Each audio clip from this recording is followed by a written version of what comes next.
I go for refuge and tell enlightened to the Buddha, the Dhamma, and the Sangha. By my accumulations to the practice of giving and so forth, may I become a Buddha to benefit all sentient beings. I go for refuge and tell enlightened to the Buddha, the Dhamma, and the Sangha. By my accumulations to the practice of giving and so forth, may I become a Buddha to benefit all sentient beings. I go for refuge and tell enlightened to the Buddha, the Dhamma, the Sangha. By my accumulations to the practice of giving and so forth,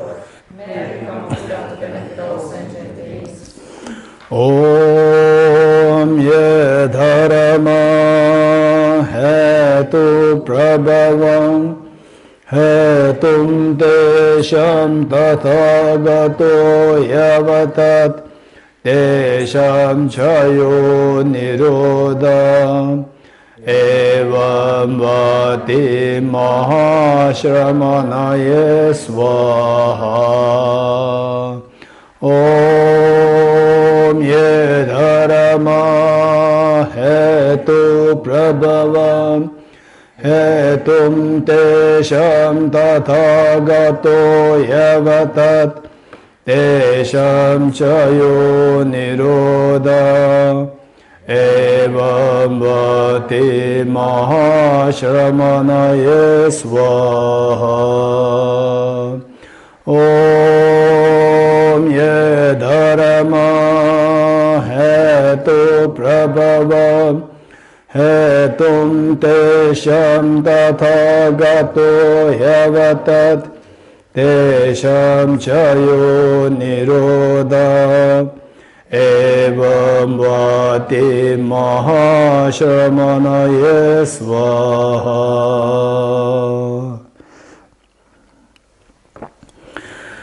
Okay, and this morning for the Bodhicitta, how many steps we finished of the second method of equalizing and exchanging of others?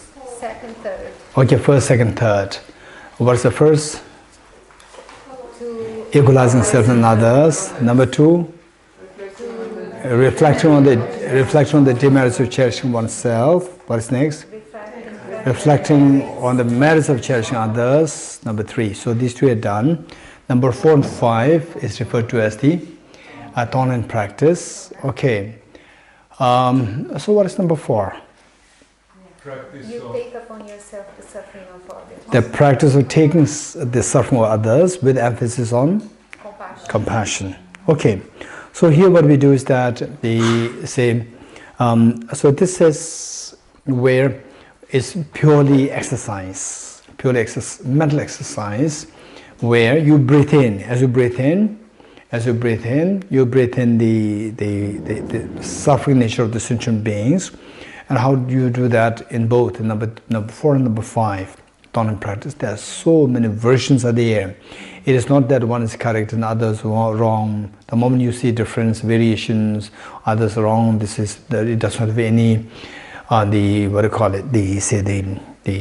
standard, the position, all are correct, provided your compassion is growing, your loving kindness is growing, everything is correct, there's nothing, okay.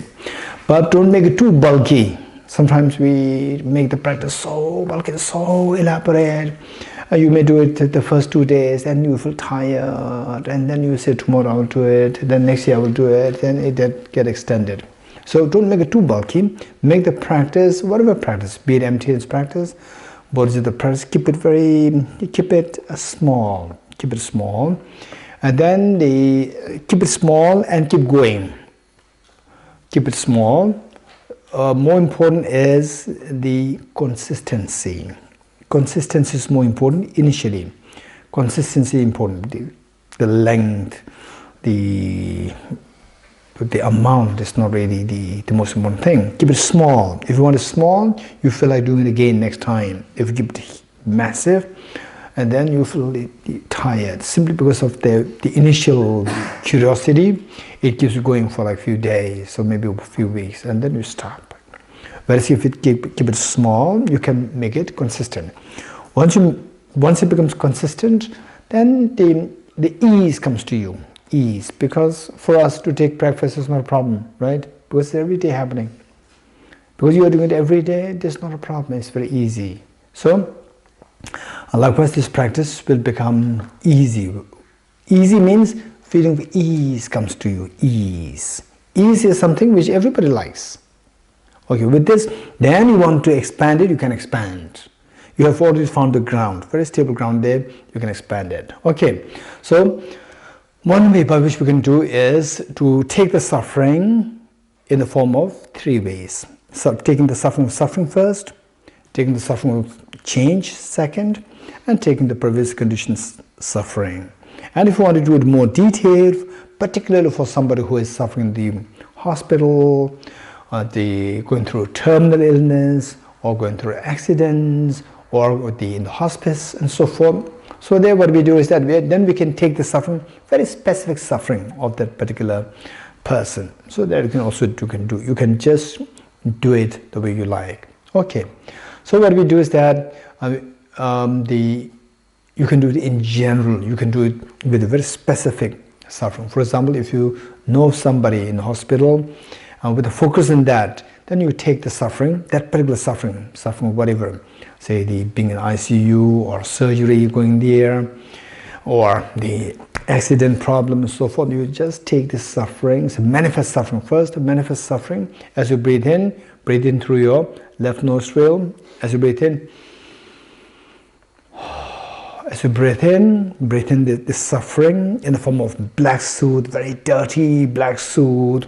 And if you don't mind, if it is okay, for you, in the form of the snakes and the scorpions and so forth going through your left nostril in the form of the manifest suffering, of beings, they manifest in the form of the scorpions, they enter through your left nostril, then they enter through your heart, and at the heart you see the self-centered attitude.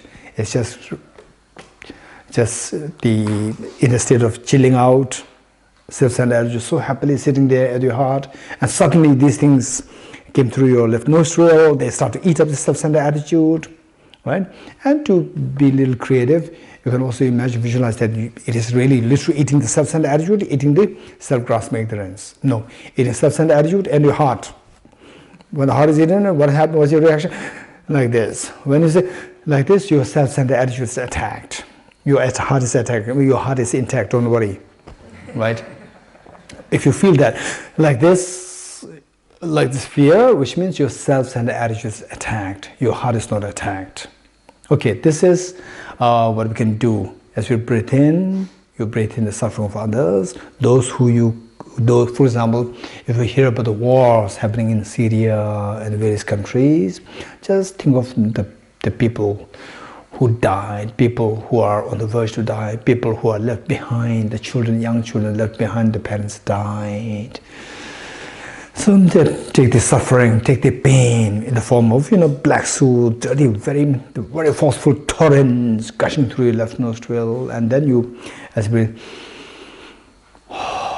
you breathe out, imagine that then they do this job of consuming the self-centered attitude, attacking the self-centered attitude, and attacking hard, and then through this it flows down the ground and then flows down.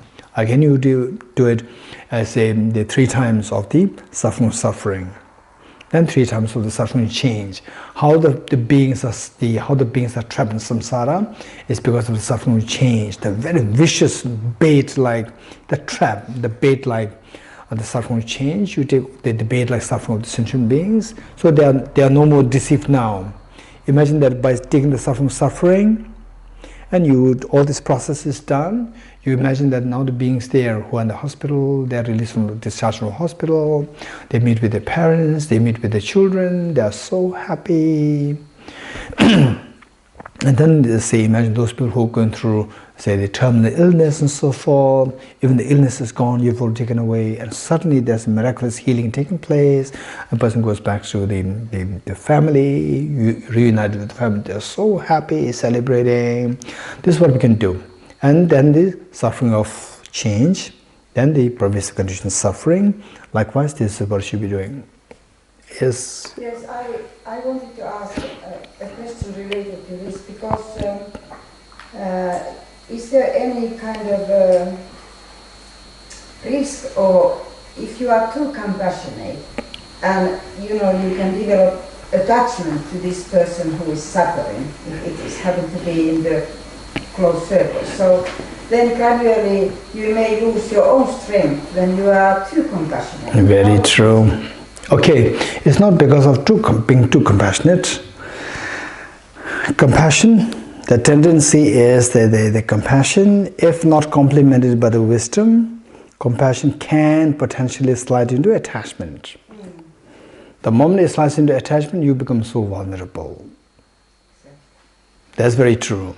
Okay, for that matter, the one thing is, say this compassion, the first compassion, see if you can feel the same compassion towards all. If you cannot feel it yet, it will take time, it's not easy. If you cannot feel it yet, then we see that intellectually, right, why should this person, particularly this person, deserves my compassion and not others, right? Intellectually you realize that no, everybody deserves the same compassion from me, not particularly this person. But without compromising this compassion, without undermining this compassion, without reconciling with this compassion, maintain this compassion, the same intensity, just see you can expand this to others. Expand to others. This is one way where your love and affection express to everybody. Attachment has one connotation. Attachment is a personal interest. Attachment, the bad thing about the attachment is that there's a personal interest involved. When the personal interest is involved, then it falls into attachment. This interest, I see that I don't get it from that person, this person, I get it from this person. So then it becomes attached. Whereas the personal attachment, personal interest is not involved, then you can easily spread it to others. Whereas if this compassion is coming related to the personal interest, mixed with the personal interest, then we see that this compassion you cannot extend to others, because this personal interest is not what you're getting from the others.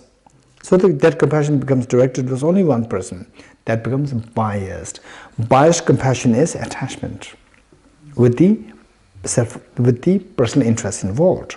Okay, so the point is that personal interest means self-centered attitude is involved. Again, you see, self-centered attitude is so demonic, even in the guise of compassion. Again, it is coming in. Self-centered attitude. How vicious this self-centered attitude is. So we should be very smart to see that self-centered attitude is no role to play in your emotional the activities. Okay, this is one thing. Then number two is particularly somehow if you feel somehow attached to one person because of your compassion, whatever, then you think about the same person in the light of atoms. Same person in the light of atoms, just billions of atoms. What is there for me to feel attached to? It's just billions of atoms. There's a bunch of atoms, that's it. Is it correct or not? Correct. Bunch of atoms with a mind. Right? Bunch of atoms with a mind, finish. What is there? What is this bunch of atoms? Is this male or female? Which atom is the male? Which atom is female? There's nothing male and femaleness there. From distance, we see as a girl, we see as a boy, that's it. When you go into the object, it's just a bunch of atoms. With a bunch of atoms, the girl atom and boy atom, there is no difference. There's no atom to say that this is a girl's atom, this is a boy's atom. There's no difference. It's just a bunch of atoms. Where is the boy? Where is the girl? Right? So you go into this, then you see that the attachment dissolves. It's a very powerful practice. Very powerful practice. Okay. So now the point is that we have to actually do that. We have to actually do that. The three, taking the sufferings of others. As you do this, okay, let's do this. Otherwise, I don't think that, right? We have to do it, and then okay, we'll do it next time when you come. Okay, we'll do it now. Okay, yes, Henrik. Should we breathe like normally or powerful? Okay, that's interesting. That's a good question. It is, don't force yourself. Let it happen more naturally. If naturally, in my case, for example, it happens like this. Can you hear the sound? So there, I could physically, and with the sound, I could feel the effect, right? Where if this is very effective to you, do it that way, right? But don't too strong so that your lungs will be, okay, be more practical. Okay, first we'll take the manifest suffering. Manifest suffering, let's pick up one. Don't go into general for the time being, just pick up one, any specific suffering that you can think of. As say, for example, somebody in hospital, somebody who you know, they passed away recently, or somebody who is hospitalized recently, or somebody who you know that going through a very difficult family problem, divorce, and so forth. Right? You just think of any specific problem which you see as very painful, right? And then you take it in the form of, you take it from that person, and then imagine that this suffering manifests in the form of a very dirty torrent of water just gushing in, if possible, if you can, with snakes, scorpions and so forth there, and gushing through your left nostril. But if you find it too difficult, you can't really imagine that, then you can skip this snakes and scorpions and so forth. Just do the dirty water gushing through your left nostril, and then fighting with the self-centered attitude and eating up even your heart, and then all going down as you breathe out. All this process is happening and going down. Okay, let's do that 3 times. Ready? Okay, first think of somebody, think of a manifest suffering. Think of a manifest suffering.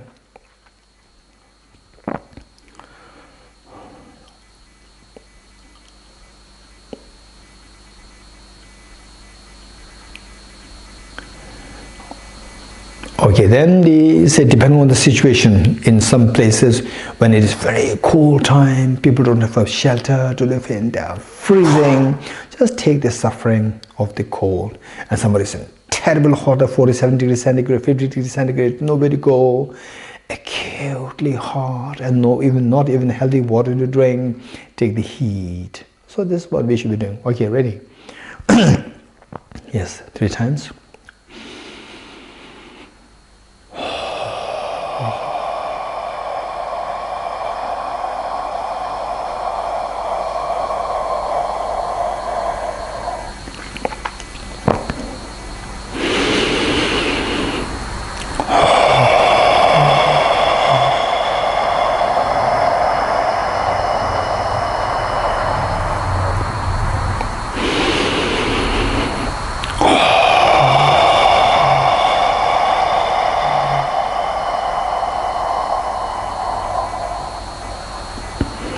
Imagine now that this person is freed of the particular problem, felt such a relief, meet with the parents, the children, the family members, everybody is so happy, unbelievably happy.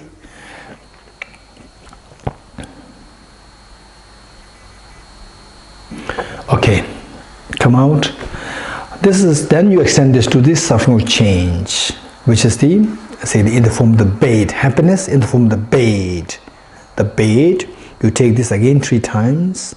Then the pervasive conditioned suffering in the form of involuntary birth in samsara, in the form of being under the control of the quaternary karmas and afflictions, in the form of being trapped in samsara, in the form of being under the control of the self-grasping ignorance, being under the control of constantly dreaming, self-grasping ignorance, creating all these dreams, no freedom to choose the dream. Okay, so you do it this way. This is the taking suffering with emphasis on compassion towards beings. Well, what is next? Step number 5. Giving happiness. Giving your happiness with emphasis on loving kindness. Okay, giving your happiness. Giving is generosity. Giving is generosity. And generosity, there are 4 kinds of generosity. 4 kinds of generosity. Okay, and giving, there's again so many versions of giving happiness to others, but usually how I do is put it, try to do it with a little structured form, very standard. Standard meaning what you find in the very standard text. Giving involves form. Giving involves form. So say for example, you just think of giving money to somebody who's weak, giving good health to somebody who's ill. You can do that, but then how I do is on the basis of the very standard mention of the very comprehensive understanding of what is giving. Giving has, and giving in the very standard text is the mention of the 4 kinds of generosity, 4 kinds of giving. 1, the generosity of material resources. Generosity of material resources, number 1. Then number 2 is the generosity of love and affection, number 2. Generosity of love and affection, number 2.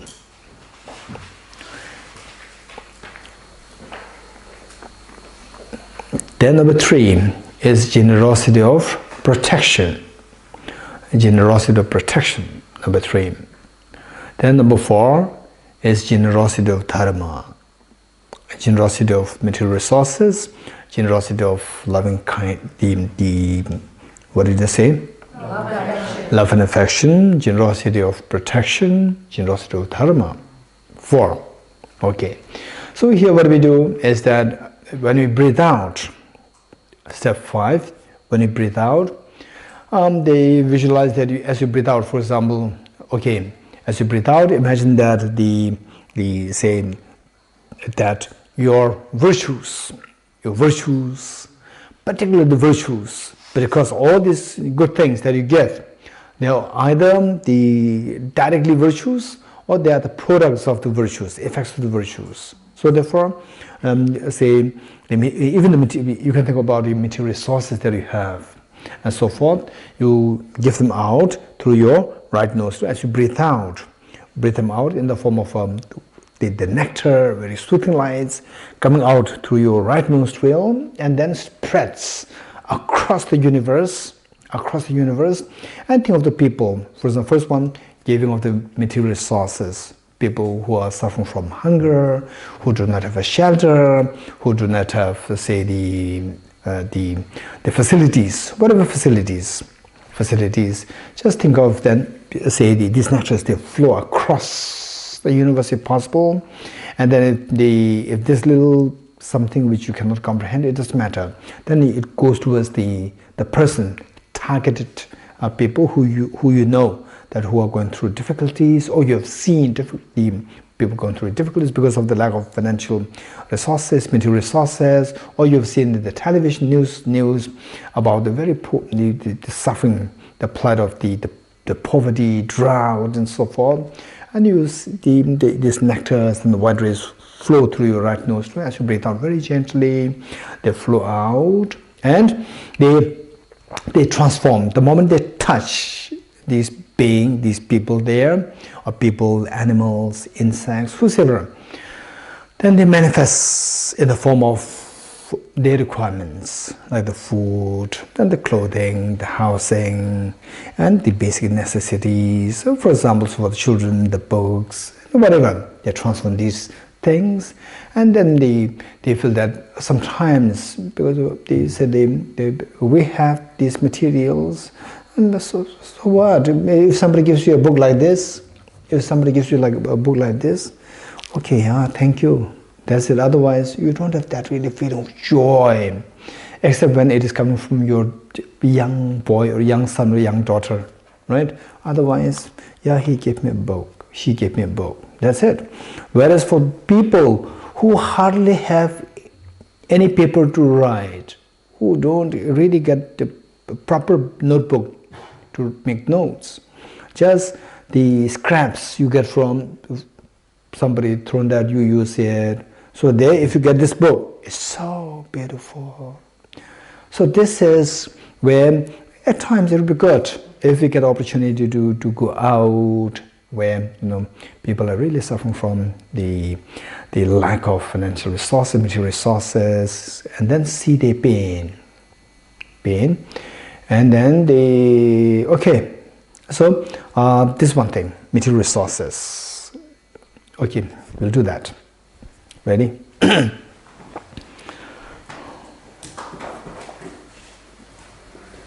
you can think of a very specific instances of people who are deprived of material resources. You can say, if possible, somebody who you know right now who are going through difficulties. If you cannot imagine anybody, very specific person, then the fact is that the reality, just now when you are meditating, there are people who are deprived of the food. There are many people in the various, particularly war zones. In those zones, people, they hardly have a clean water to drink. Just think of those people. As you breathe out, imagine that your virtues, material resources that you have, they all flow through your right nostril in the form of white nectars, very soothing lights, and it spreads across. The mere touch of these then transforms into these material resources: the food, the medicines, the clothing, the housing, the healthy drinking water, and for the children, the toys, and so forth. Okay, let's do this.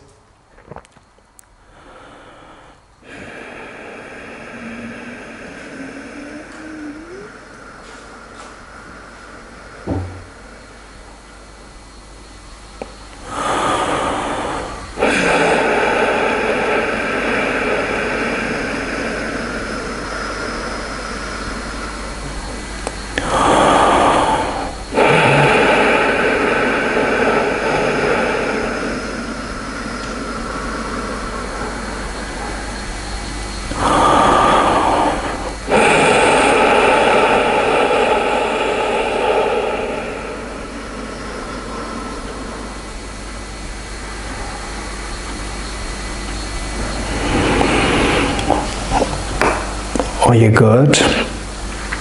So now the next is what? Giving. The first is giving the material resources. Number two, giving love and affection. Giving love and affection. In fact, many people who are going through mental problems is because of lacking love and affection. When you give the love and affection, the person feels that genuine love and not with the ulterior motive, not with your personal interest mix. When the genuine love and affection is felt by that person, particularly the person who is deprived of that and going through mental problems, they can control their tears.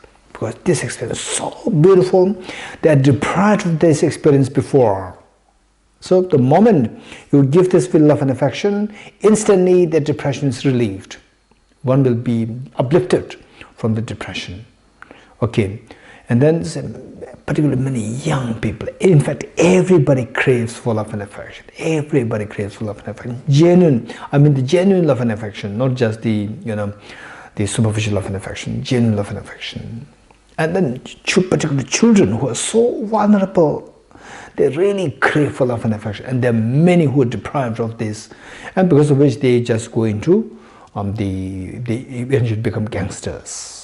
Because they don't get love and affection. So how to defend themselves? There is nobody to defend them with love and affection. So they have to defend by themselves. They don't know how to defend themselves. The best thing is going to gangsters. This is how many people, gangsters, they evolve into the bad practices because of the deprived love and affection. Okay, so now again we give love and affection. The nectars and very soothing lights to go through your right nostril, and then it just they just spread across and touches all those people who are deprived of love and affection, who are going through depression, who are going through acute humiliation and acute sadness, the loss of pain, the loss of near and dear ones, and then young children losing their parents in the wars, and then there was nobody there to take care of them. They crave for love and affection. And then you imagine that these nectars, they go there, and then the mere touch, they manifest in the form of, say, the very kind, say, Aramanjushri, Aravalokiteshvara, Aratara, the Mother Teresa, like this. They manifest into this form. They hug the children, they hug the person telling that I'm there, don't worry, I'm there, right? And they feel such healing. Okay, we do this 3 times.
Okay, good.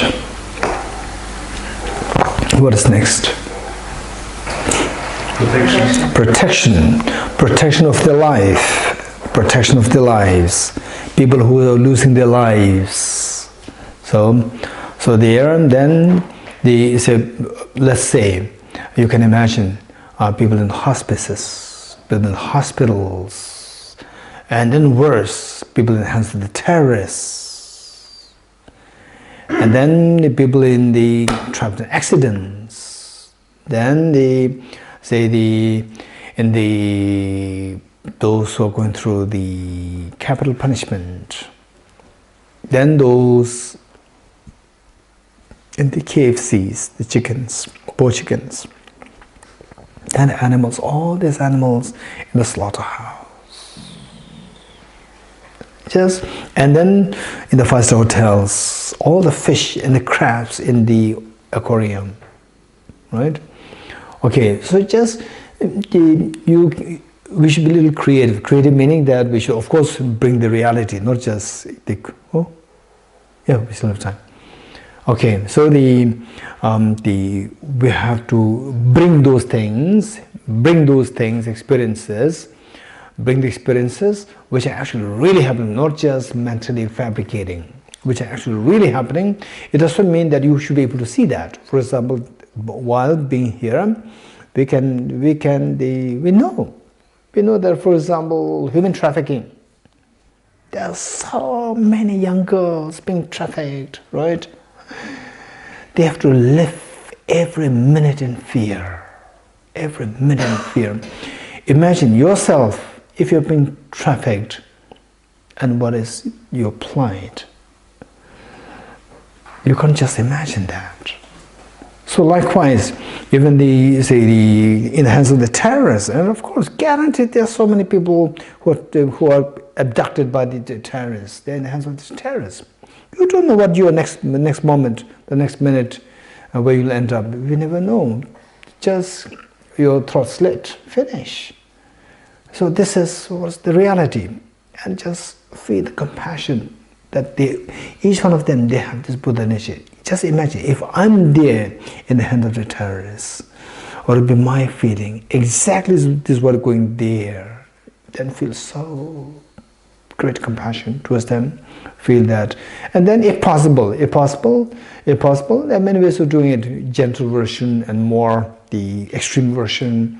Gentle version would be just imagining these are really happening there, and then you can be a little creative that the nectars and what the soothing light, they travel, they move, and then they reach there, they manifest in the form of, let's say, sometimes in the form of yourself there, and then you're there, like the terrorist and the victim, and then you're talking to the terrorist. Talking to the terrorist. More gentle way, you can imagine that you're talking to the terrorist and you're able to change the terrorist's mind, and the victim is released, and the victim is with the parents, with the children, and they're so happy, and the terrorist also feels a little apologetic, and his mind is also changed, he becomes a good person. This is one gentle way of doing it. Another extreme way of doing, if you can, if you cannot, don't force yourself. If you can, do it. If you cannot, don't force yourself. This is quite extreme way when sometimes you can imagine that, okay, the nectars of Sutanites goes there, and then it manifests in the form of yourself there, and telling the terrorist, very courageously telling the terrorist, and terrorist is not at all ready to negotiate. So you tell the terrorist, the released person, if you really have to kill somebody, if you really have to slit the throat of somebody, I'm sure you do it on me. You do it to me, not to this person. Let him go. And the terrorist said, okay. The person let go of the person. The person meets with the family members and so forth. They're very happy. And the terrorist literally slitting your throat. Just imagine that. Right? And then what is like this. When this happens, your self-centered attitude is attacked. This is how we mitigate the power of this self-centered attitude. This is how we practice it. Whereas if it is overwhelming, don't do it. Don't do it. Then it may create a nightmare in your dream. Right? Okay, don't do it. Whereas if you can, if it's not really too big a problem, then do it. Do it. And the moment you feel like this, then the self-centered attitude is attacked. When this is attacked, the moment you realize, yes, my self-centered attitude is attacked, the moment you felt it, the self-centered attitude is attacked, then you'll get an extremely profound peace inside, profound bliss. You'll feel that bliss. The moment you see the self-centered attitude is attacked, whereas if you don't feel that, now I'm gone. When you say I'm gone, who's coming? Self-centered attitude came to say that now what did you do? You are killed, right? So self-centered attitude comes to you to tell you that this is what you did. Why did you go there yourself? Right? So self-centered attitude talking to you. Whereas if you challenge self-centered attitude, I'm so lucky that now self-centered attitude is attacked. This very fierce, the fear will dissolve, and a very profound courage, and the bliss will come to you. Oh, this is a beautiful practice. Okay, let's do that. But don't force yourself. If you feel that, you can try the second method. If you feel that it is a little overwhelming, I cannot do it, don't force yourself. Do the milder one. Change the terrorist's mind and let the victim be released, and terrorist also becomes a good, gentle person, and you're very happy, come back. Okay, this is what we should be doing. Ready? Okay.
Okay,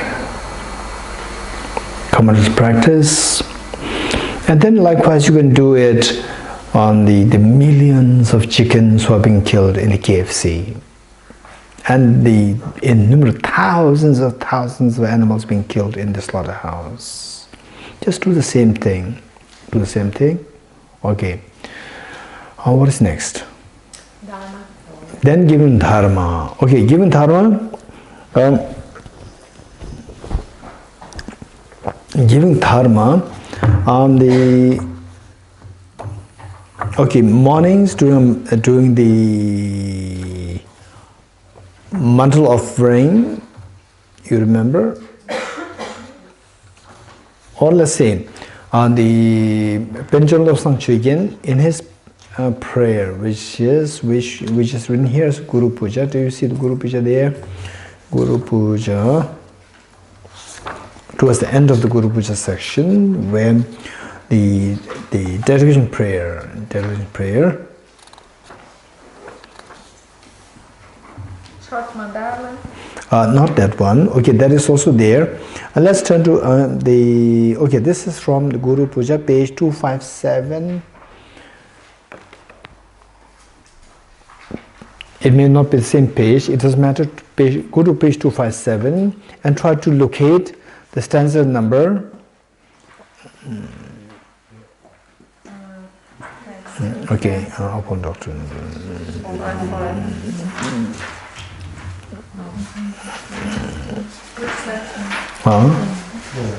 Guru Puja is 231. Yes. Yes. Okay. If you can track the stanza number 113. If you can track stanza number 113 of that. 251. What is what's the stanza? You can read.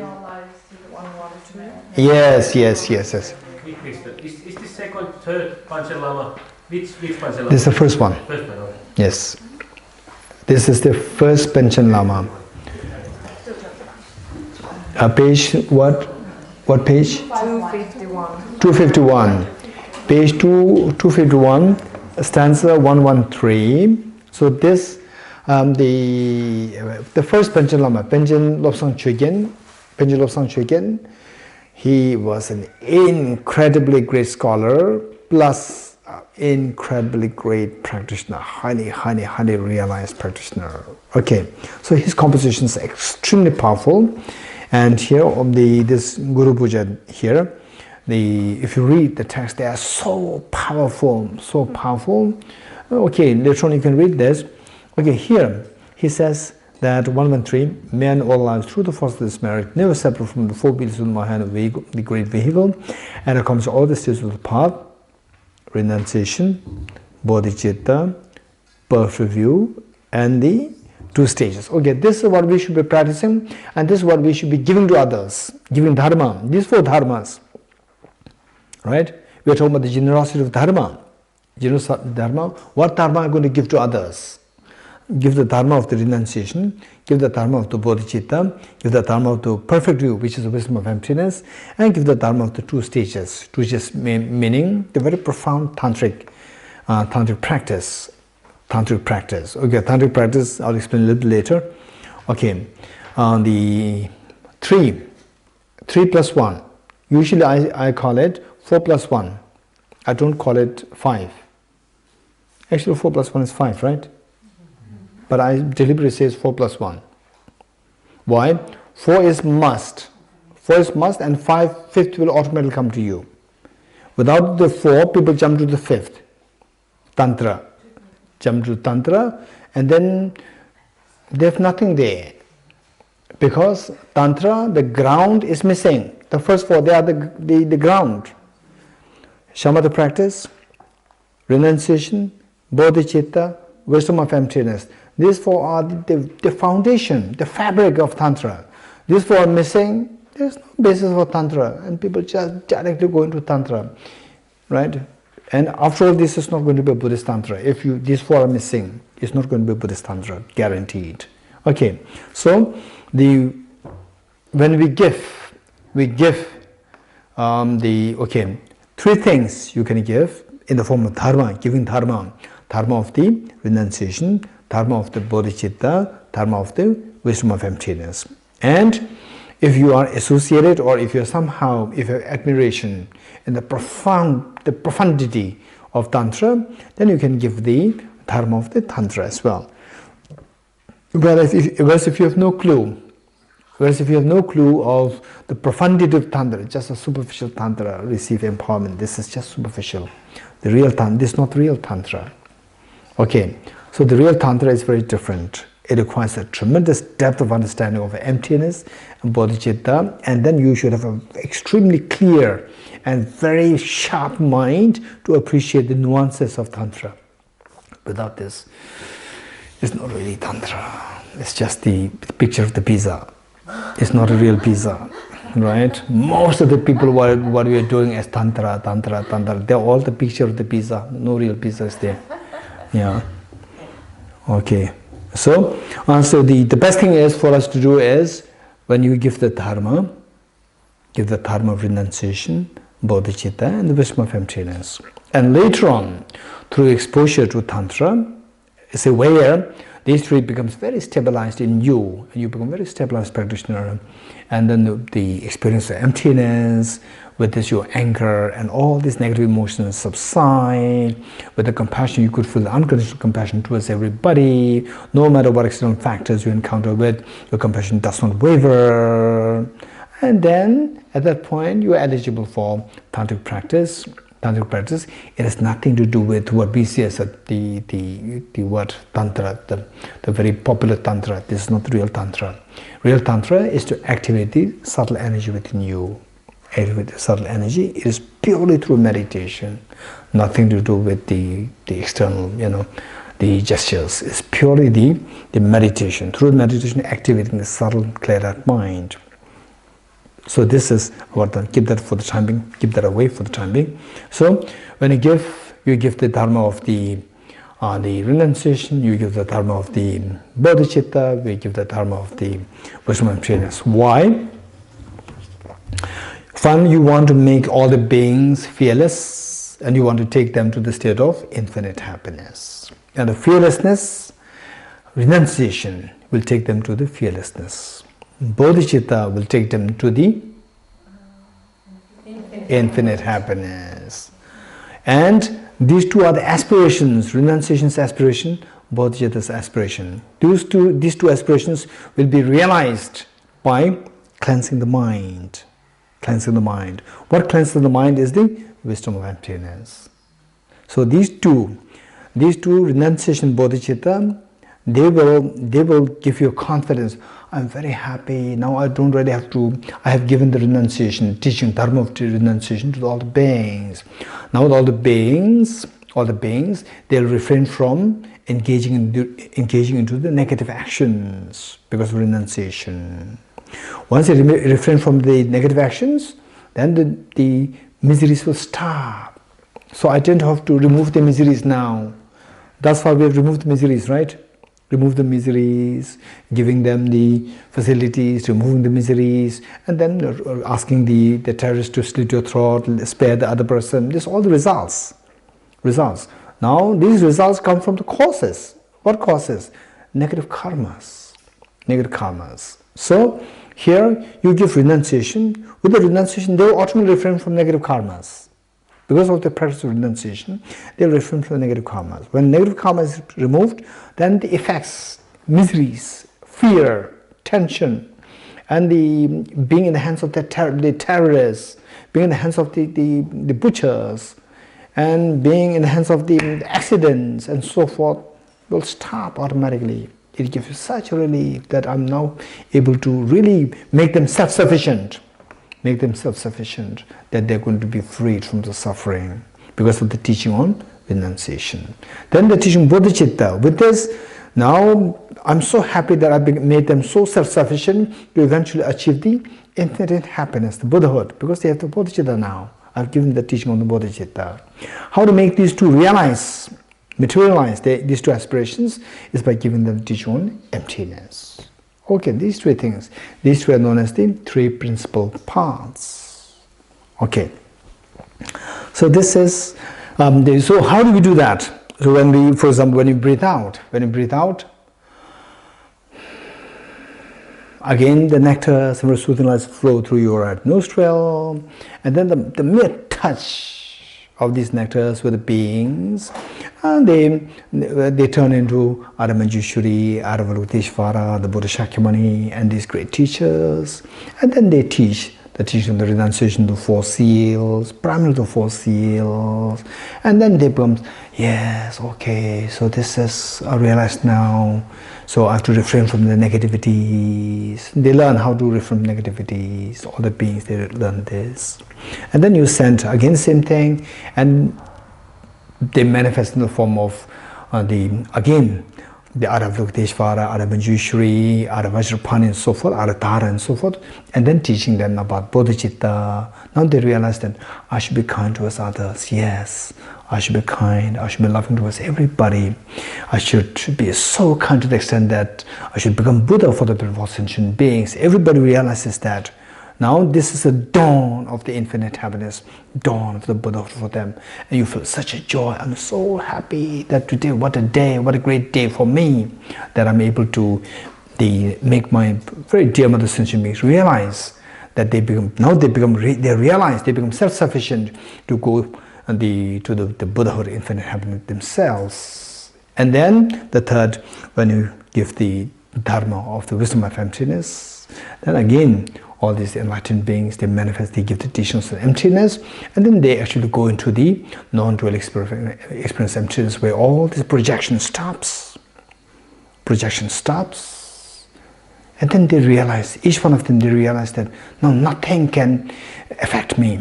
Nothing can affect me. No one, nothing, no external factor can create fear in me. I become totally fearless. Amazing. Very profound experience. Everybody experiencing this. We just feel that because of the wisdom emptiness. And then on top of that, as these wisdom emptiness, mental defilements, afflictive obscurations go down, cognitive obscurations go down, then what happens? The mind, not only that you feel the fearlessness, that your mind, there's nothing really now obstructing. Cognitively, there's nothing really obstructing you. It just spreads across the whole universe. Nothing can stop you, because all stains are gone. All stains to block you, they're gone. Your mind simply spreads to the whole universe. This is when your mind feels a total perfect ease, where there is no restriction, there's no the obscuration anymore. There's no restriction anymore. It just flows to the infinite universe. That is the infinite happiness, Buddhahood. And you can there, because your mind flows every atom of the universe and every mind of the sentient beings. It flows to everywhere. It cognizes every event of the universe, every mind, every particle your mind cognizes. This is Buddhahood. Wow, this is amazing. So this wisdom emptiness makes to materialize the two aspirations, to give fearlessness in the sentient beings, and to give the infinite happiness, the Buddhahood, to each of the sentient beings. Okay, this is how we do the practice of giving. Good. Okay, so that the 5 done. What is step 6? Actual exchange of self and others. Actual exchange of self and others. The actual exchange of self and others. Okay, now step number 6. There's nothing special there, but what we do is that from up to this point, one, you've already felt very strongly the benefit of cherishing others, felt very strongly the demerit of cherishing oneself, and then you actually put them into practice in the form of Tonglen. Now you become very active in this state, and then you think of, okay, now if there's a choice between, they say, something good happening, and only one person is going to get, me or others, who's going to get it? I'll give it to others. So henceforth, you make here at this point, number 6, you have to make commitment. You have to make a very strong commitment. Henceforth, if I have to cherish somebody, if there's a choice in the cherishing, to choose somebody to be cherished, I will cherish others.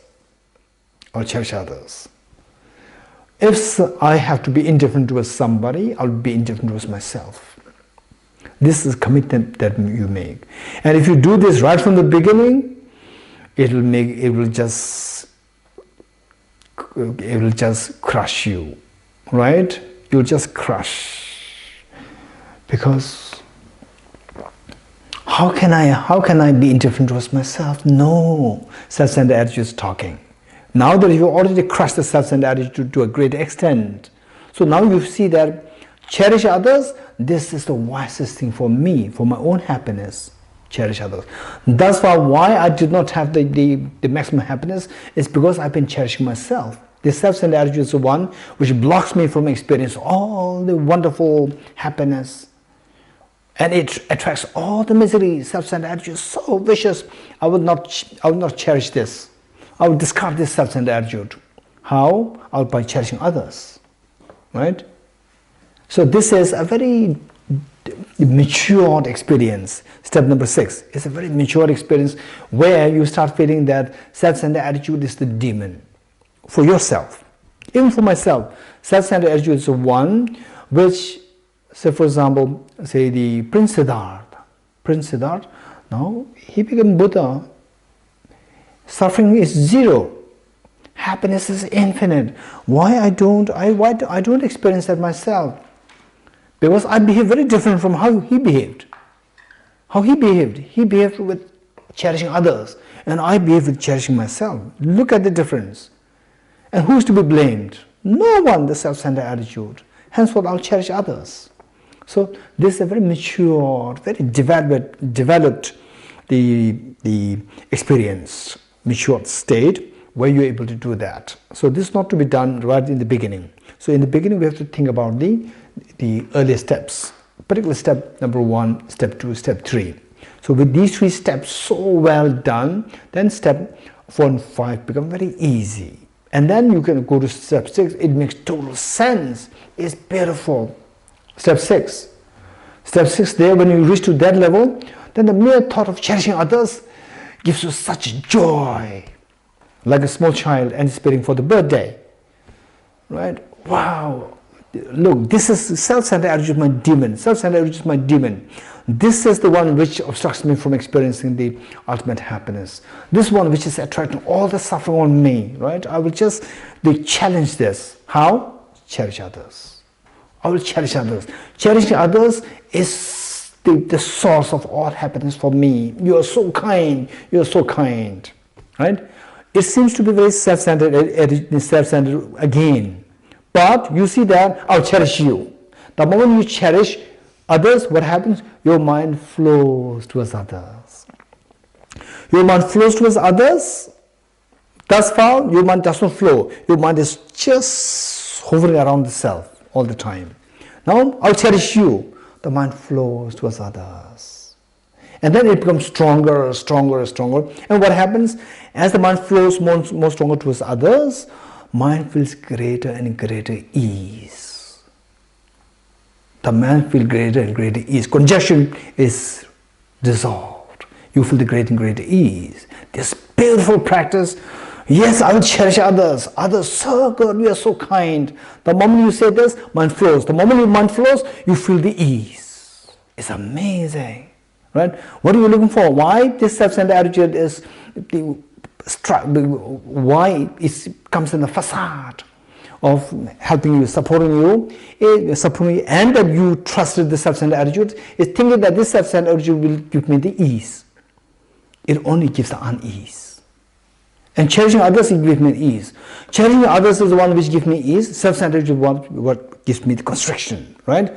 So, if an opportunity arises, I'll cherish others. The moment I cherish others, my ease increases. Now look, cherishing others and my ease increasing, these two become proportional.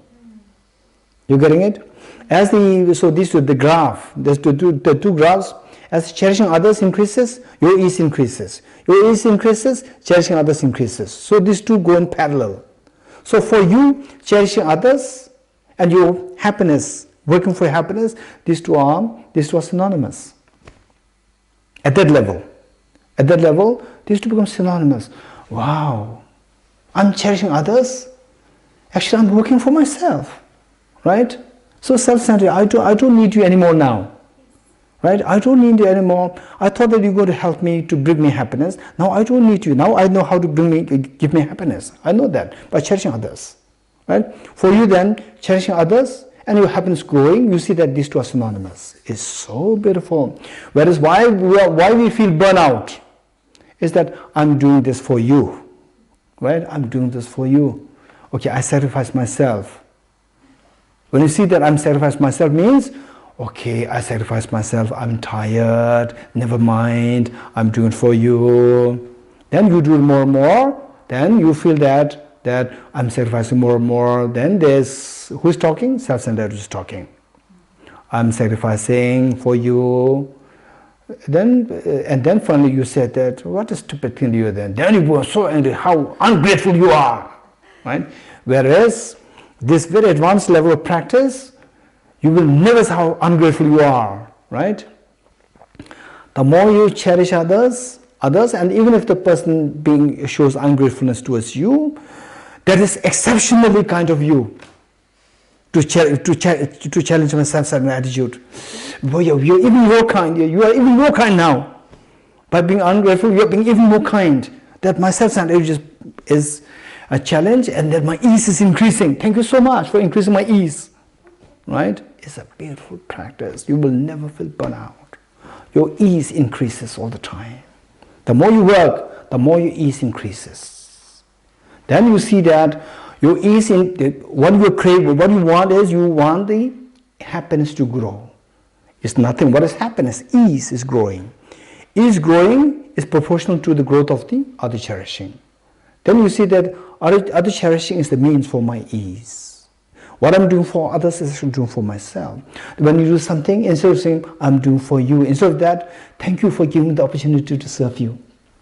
Right? Thank you. Instead of feeling boastful. Okay, I did it for you. Okay, today I'm doing it. Right? Next time I'll think. No. No way. Thank you for giving me the opportunity. Thank you. Right? Because I see that the more I cherish you, the more the self-centered attitude is gone. The more the self-centered attitude is gone, constriction is gone. Ease is coming up. This ease is what I'm looking for, right from the beginning. Since time immemorial, I'm looking for this ease. I never got it. Now today I'm getting it because of you. Thank you so much. Right? So the burnout never happens. Burnout is felt when you see that I'm doing for you. I'm doing for you. Right? When that happens, and then when there's no joy, in other words, when there's no joy, the burnout happens. Whereas here you are feeling the joy. My ease is growing. This is a joy, right? When there's a joy there at the Christmas, you want to make it like 2 days, 3 days, 4 days. The child is even happier. Your birthday made it 2, 3, 4, 5 days. You is even happier, right? Okay, this is so beautiful practice. Okay, step number 6 is done. What is step number 7? Special recollection of the kindness of others. Special recollection of the kindness of others. Okay, this we'll do tomorrow. Or tomorrow we have 2 sessions. Yes. So maybe I can announce now the yes. tomorrow. Yes. So Geshe suggested that we change the time of the puja, the tok offering. So we will do that in the morning. Will we do it first thing when we come at 6:30, or we do something else first and then? First morning practice. First morning practice. And the tok offering, because the morning practice becomes a part of the tok offering. Okay. So therefore, the tok offering can like 15 minutes additional. Good. Which means that we can wind up we'll finish everything within 2 hours, including tok offering. Yeah, excellent. So then we start at 6:30, which means that breakfast is at 8:30. 8:30. And then we resume class at 9:30. So breakfast is only 1 hour this time. So 9:30 we resume class until noon. And noon we have lunch. And then time to go. And before that we will then conclude everything. The dedications, etc. Yes, so then that will be. Thank you. Okay. Teta Om Gati Gati Paragati Parasam Gati Bodhiswaha Yata Om Gati Gati Paragati Parasam Gati Bodhiswaha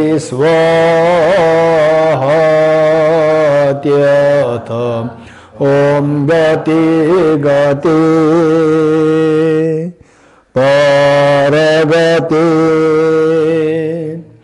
Parasambhati Bodhi Swaha. Okay, final direction prayer, very quick direction prayer, page 52.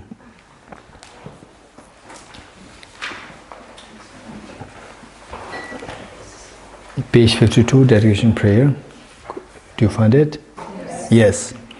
I dedicate the merit thus gathered towards the realization of the deeds in the prayers of the Buddhas and Bodhisattvas of the three times, and to the upholding of the doctrine, scripture, and insight. May I in all lives, through the force of this merit, never separate from the four wheels of the Mahayana vehicle, and accomplish all the stages of the path, renunciation, bodhicitta, perfect, and the two stages. From our two collections, vast the space that we have amassed from working with effort at this practice for a great length of time, may I become the chief leading Buddha for all those whose minds wisdom is blinded by ignorance. Okay, 3 prostrations.